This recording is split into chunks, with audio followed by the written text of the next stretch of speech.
Hey there, Clashers, and thanks for stopping by at another episode of Clash of Clans gameplay. This is Brian with 49er War Clan, bringing you a recap of our recent war against Korea Republic. Korea Republic was sitting at 224 war wins, so going into prep day, we knew we were going to have our work cut out for us, and was going to be pretty interesting as to what we saw out of this war, but we were able to notch out the win a little easier than we expected to, 117 to 107. We did 3-star every Town Hall 9 as usual, 2-star every 10, and did get 1 3-star on a Town Hall 10 as well. Used up all 90 attacks and ended up well for us. So we'll jump into a few replays. We'll look at 2 replays by the enemy here, which is number 28 attacking my Town Hall 9 base. And enemies coming in with a Go Lava attack, pretty standard format here. 2 golems plus 6 wizards. 2 Lava Hounds plus a Lava Hound in the CC, 15 Loons, 3 Rage, 1 Jump, and 1 Haste spell. So as he kind of begins here, he comes in from that one corner. I typically utilize 3 Valkyrie in the clan castle because I usually get hit with either a Go Hog or a Go Lava, and I like the fact of how that can pretty much jack up sometimes the golems and the heroes coming in, but didn't work out this time as he was able to get both of the air defenses down. It may kind of warrant me taking a look at a different base change here, as he was able to kind of clean through this base relatively easily. He did bring that 1 haste spell instead of a poison spell, which I do think helped to advance his troops, and given the fact that he was using the heroes along with just the kill squad to take out the CC, he didn't have a real big need for an actual poison spell. I also have my skeleton set to ground because typically I haven't had too many people be successful in Go Lava against my base. It's really been more the Golem Hog or some type of a ground hybrid attack is a bigger risk, but was a good attack by the enemy here as he kind of cleaned up through that base relatively easily with the remaining loons and lava pups that exploded from all his hounds. And so he cleaned up for a 3-star by a Town Hall 9 on the enemy, so it was certainly a good attack by them. So going into the next attack here was the same enemy attacker on another one of our max Town Hall 9s, which was Spike. But the attacker this time is coming in with a Go Hog attack.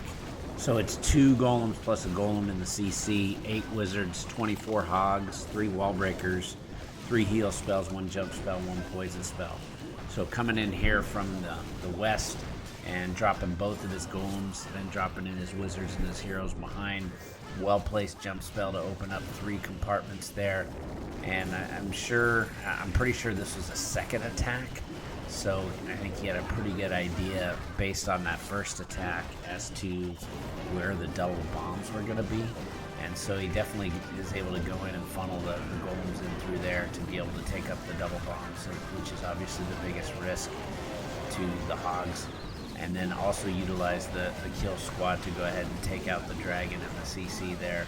And then with the hogs going around, I think what was really impressive from this attack by the enemy was how patient he was with the heal spell. And I think this is key, and even one of the areas, probably one of the reasons I don't use hogs is it's the double bomb, and it's the spring traps that you lose a lot of them, and then it's also how crucial the spell placement is.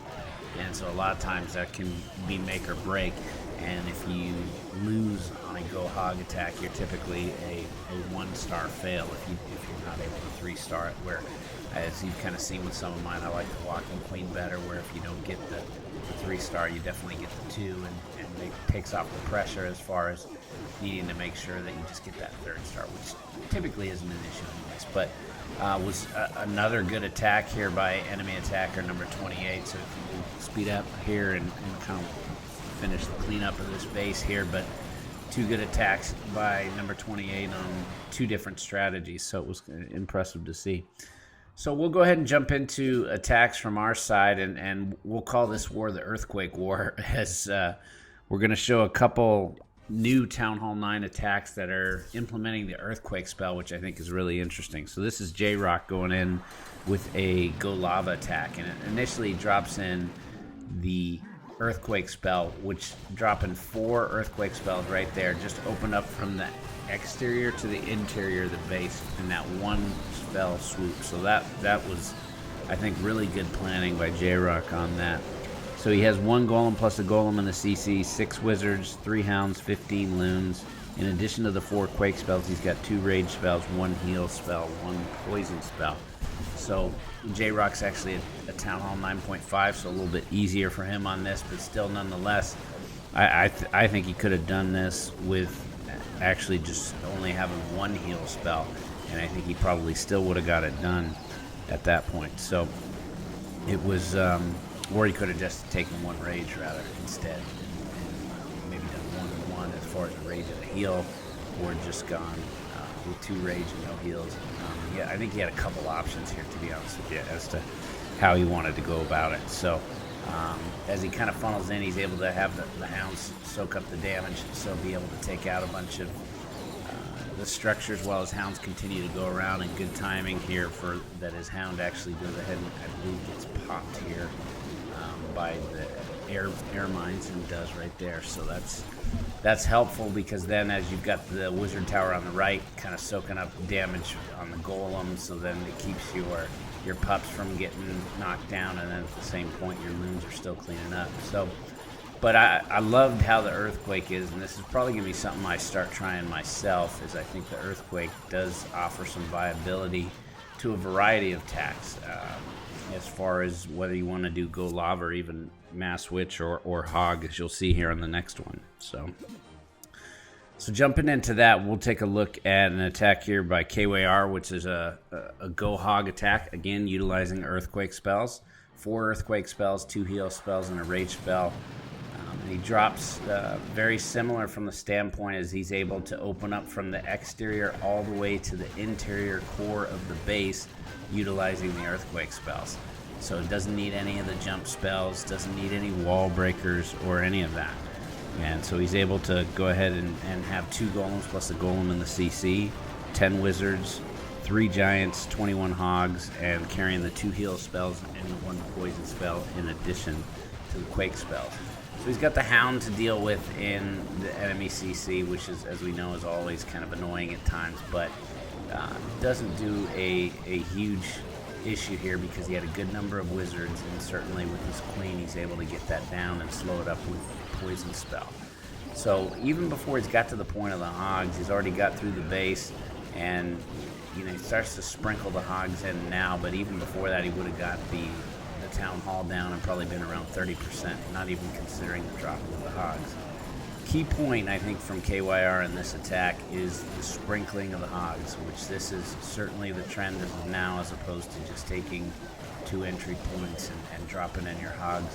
Being able to sprinkle around, and then even like J-Rock or KYR just did right there, dropping a giant, then dropping a few hogs in behind so that the giant soaks up the damage. So those 3 giants that KYR brought, I think, are key to the raid as well, and certainly just very well thought out, and just a surgical deployment of the hogs with that sprinkling, and that certainly took away the risk by losing a large group of hogs with the double bomb. So it was a good attack by KYR and getting us a 3-star by our Town Hall 9 on an enemy Town Hall 9.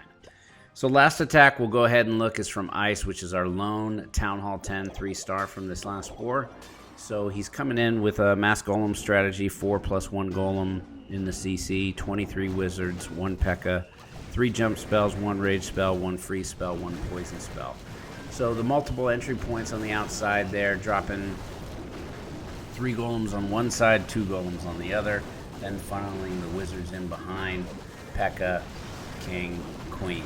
So pretty standard deployment as to how he goes about it. And these are these bases, like I said, which is not really the box base. And I think this one is a little stronger base than the box base that I've talked about, which I'm not a big fan of. But even still within this one, it's taking a look at what you've got. And that is, here you've got a golem and a P.E.K.K.A. going to the core. You've got a golem going around the outside and on the bottom, and then you got 2 golems going around the outside on the top. So when you've got that, and that's always tough to plan because it doesn't necessarily always work that way, but if it does go that way, that's when you typically see that you have a good opportunity for a 3-star. And reason being is because you're protecting your queen. The only way you get 3 stars with the max rolling strategy is if you're able to keep your queen upright for a longer period of time.